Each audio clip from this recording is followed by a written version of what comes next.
volta. Ela tá congelada. Não vai não, congela, nunca tá com roupa apropriada. Vai cobrindo, deixa toda a possibilidade de fora. Joga por cima. Não, por cima não, senão ela vai... Vamos fazer um boneco de neve de Nayara. Chega o Samuel, o que você tá fazendo com minha filha? Isso, olha, você vai jogando por trás assim que até... Congelada. Eu vou pegar essa camisa. Até chegou minha chega.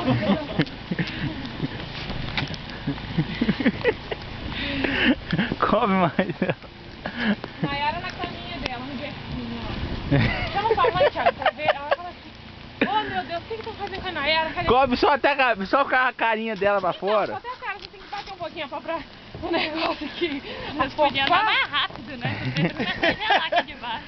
Vai chamar sua mãe lá. Não, mas é, os esquimós, as casinhas deles é assim, é. Mas não tá mais frio, né?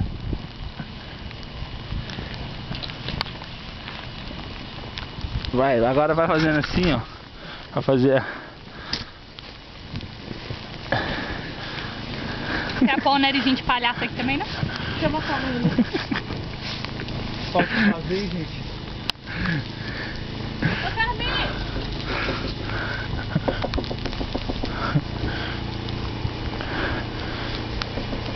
Fica quieto.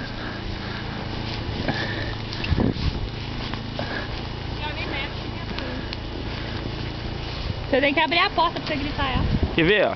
Segura aqui, Alexandre.